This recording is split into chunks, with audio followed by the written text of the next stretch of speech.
القرآن هدى للناس وبينات من الهدى والفرقان.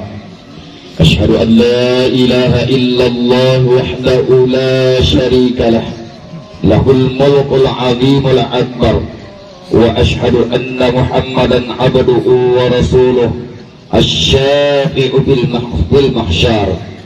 اللهم صل على سيدنا محمد وعلى آله وأصحابه أجمعين.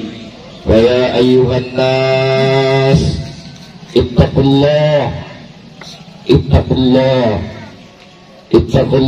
حق تقاته ولا تموتن إلا وأنتم مسلمون.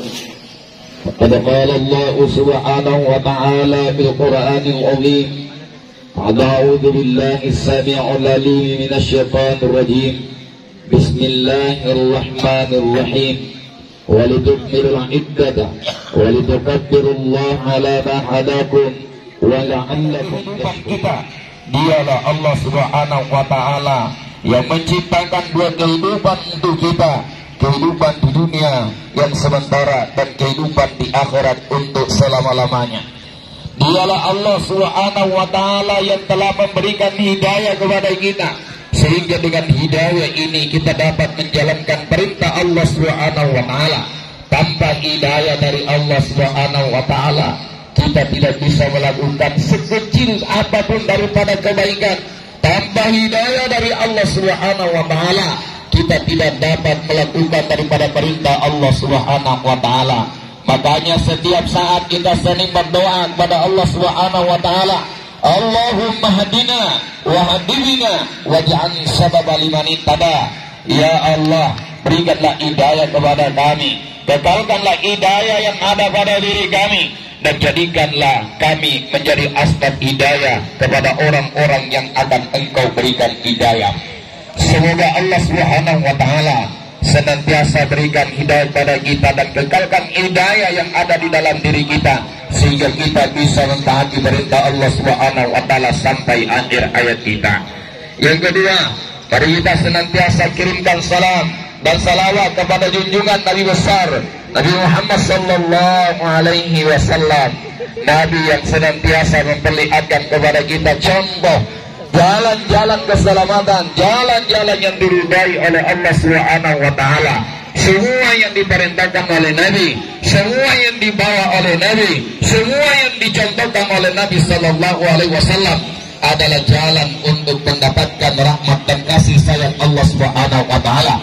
Sehingga di dalam Al-Quran Allah Subhanahu wa Ta'ala berfirman, "Wa ma atakumur rasulu fakhudhuhu wa ma nahakum anhu fantahu." Apa-apa yang dibawa oleh Nabi kepadamu maka ambillah, apa-apa yang diperintahkan oleh Nabi kepadamu maka laksanakanlah.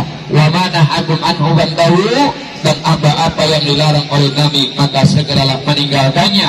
Karena di balik perintah Rasulullah sallallahu alaihi wasallam terdapat daripada rahmat dan kasih sayang Allah, dan di balik larangan Nabi sallallahu alaihi wasallam terdapat daripada kemurkaan Allah Subhanahu wa Ta'ala.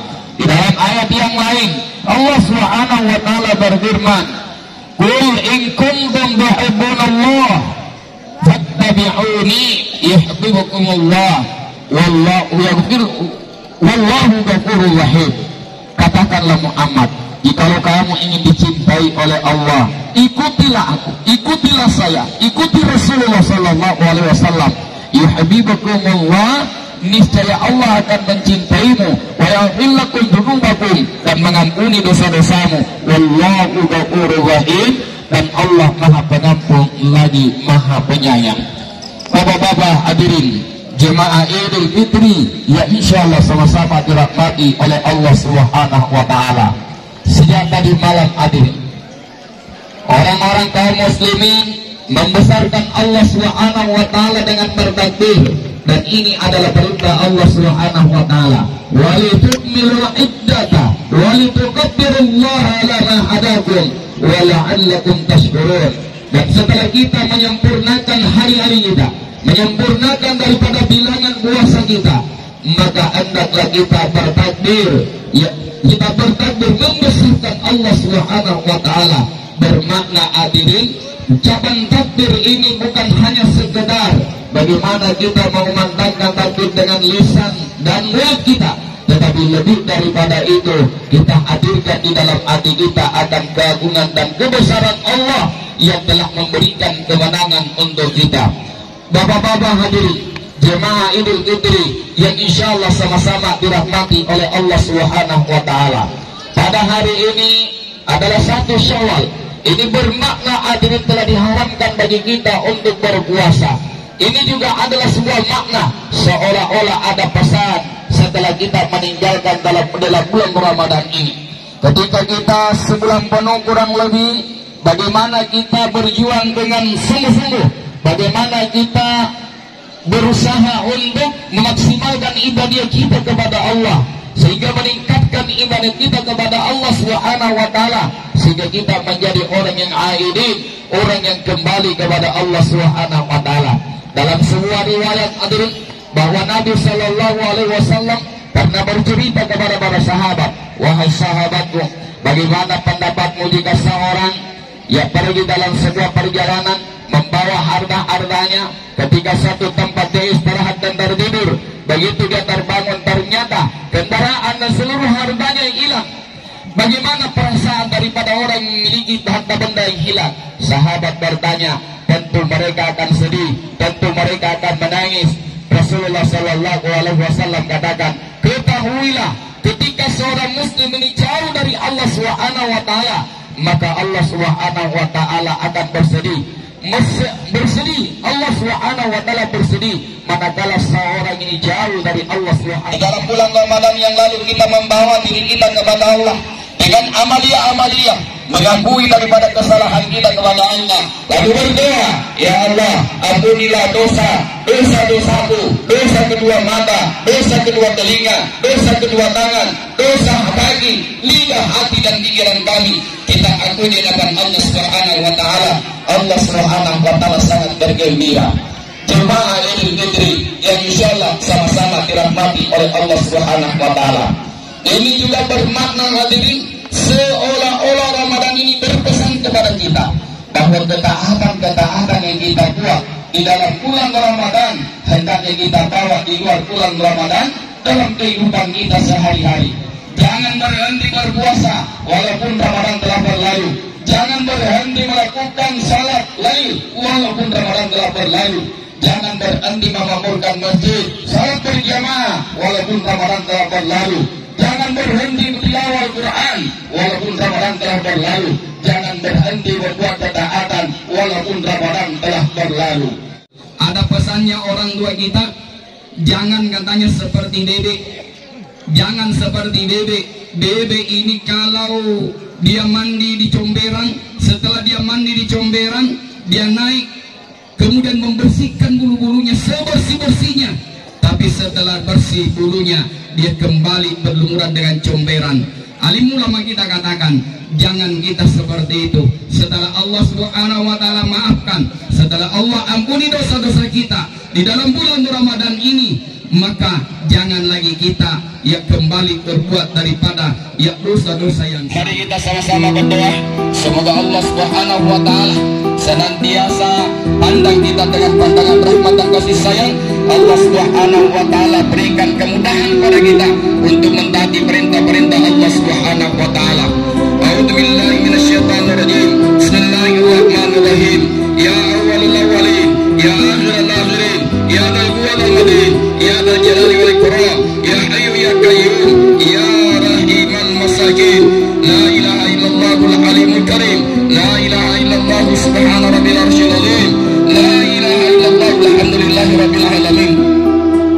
Nas'aluka mujibatur rahmatik wa azaima maghfiratik wal ghanimata min kulli bir was salamata min kulli la tadana tadilla ghawrada wa la hamman illa farajata wa la maridan illa shafayata wa la hajatan hiya laka ridha illa qadaitaha ya arhamar rahimin. Ya Allah, ya Rahman, ya Rahim, kami yang duduk berkumpul di tempat ini mengenakkan kedua tangan kami, menghadapkan wajah dan hati kami kepadamu, memohon dengan penuh rasa dan diri, pandanglah kami dengan pandangan rahmat dan kasih sayang-Mu ya Allah. Janganlah Engkau memandang kami dengan pandangan kemarahan dan kemurkaan-Mu.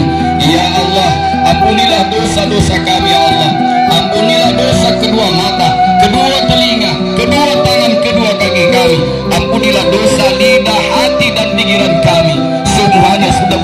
dengan dosa disebabkan kejahatan dan lemahnya iman kami. Ya Allah, ampunilah dosa kedua orang tua kami yang telah mengandung, melahirkan, mendidik, membesarkan kami.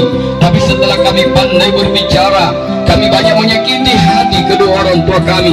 Kami sering menghardik, kami sering membentak, kami sering membuat orang tua kami menangis, kami sering melalaikan hak-hak kedua orang tua kami. Maka janganlah Engkau batikan kami sebelum kami minta maaf kepada kedua orang tua kami. Sayangilah kedua orang tua kami melebihi kasih sayang mereka kepada kami satu kami masih kecil. Ya Allah, jika mereka sudah meninggal, luaskanlah kuburnya sejauh mata memandang, jadikanlah kuburnya sebagai tanah surga. Jangan Engkau jadikan kuburnya sebagai jurang neraka. Bukakanlah pintu surga hingga berembus angin surga masuk ke dalam kuburnya. Ya Allah, berikanlah hidayah dan petunjuk kepada pemimpin-pemimpin kami. Berikanlah hidayah dan petunjuk kepada seluruh kaum muslimin. Satukan hati-hati kaum muslimin. Tolonglah saudara-saudara kami yang ada di Palestina. Tolonglah saudara-saudara kami yang ada di seluruh negeri kaum muslimin. Ya Allah, Ya Rahman, Ya Rahim, berikanlah kemudahan kepada hati dan diri kami untuk mengucapkan la ilaha illallah di akhir hayat kami. Berikanlah kemudahan kepada hati dan diri kami untuk menjawab pertanyaan Engkau dan lagi di dalam kubur. Berikanlah kitab catatan amalan kami dengan tangan kanan kami. Jangan Engkau berikan kitab catatan amalan kami dengan tangan kiri kami. Lindungilah kulit kami dari panasnya matahari di padang mahsyar yang hanya beberapa jengkal atas kepala kami. Berikanlah kemudahan kepada kedua kaki kami untuk melintasi titik siratal mustaqim secepat kilat. Ringankanlah hisab atas usia muda kami, ringankanlah hisab atas asa harta kami, ringankanlah hisab atas subur kami, ringankanlah hisab atas ucapan dan pembicaraan kami.